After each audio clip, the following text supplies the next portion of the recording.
घटना उन दिनों की है जब इंग्लैंड में डॉक्टर एनी बेसेंट अपने वर्तमान जीवन के प्रति निराश थी और एक सार्थक जीवन जीने की ललक उनके हृदय में तीव्रता से उठी थी।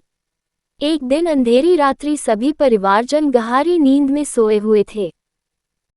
केवल वही जाग रही थी और आत्मा की शांति के लिए इतनी बेचैन हो उठी कि इस जीवन से भाग जाने का ख्याल मन में लाकर सामने रखी जहर की शीशी लेने के लिए चुपके से उठी, लेकिन तभी किसी दिव्य शक्ति की आवाज ने उन्हें आगे बढ़ने से रोक दिया। क्यों? जीवन से डर गई, सत्य की खोज कर। ये सुनकर वह चौंक गई।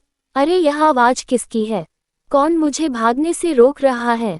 उन्होंने उसी समय निश्चय कर लिया, सार्थक जीवन के लिए मुझे संघर्ष करना ही होगा।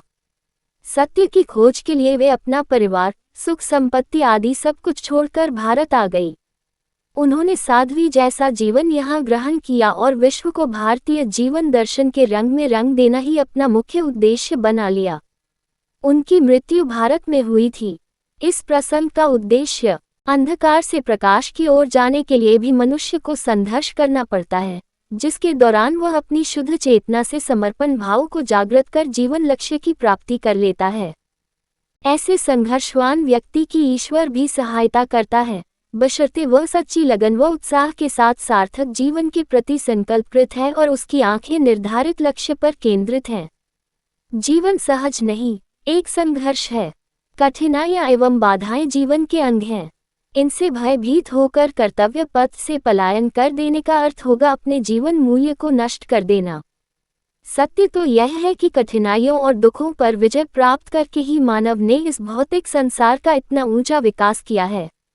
जब कड़वी दवाई के सेवन से रोग का निदान शीघ्र होता है, तब हम अपने जीवन लक्ष्य की सिद्धि में संघर्ष करने से क्यों कतराएं?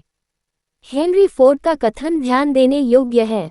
त्रेता युग में श्रीराम जी को 14 वर्ष का वनवास मिला था और फिर लंका पर विजय प्राप्त करने के पश्चात लौटने पर राजगद्दी मिलते ही उन्हें सीता जी के निष्कासन पर अकेला जीवन लेना पड़ा था।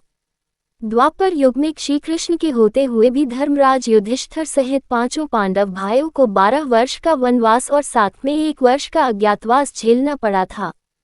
स्पष्ट है, ये जीवन संघर्ष आदिकाल से चला आ रहा है।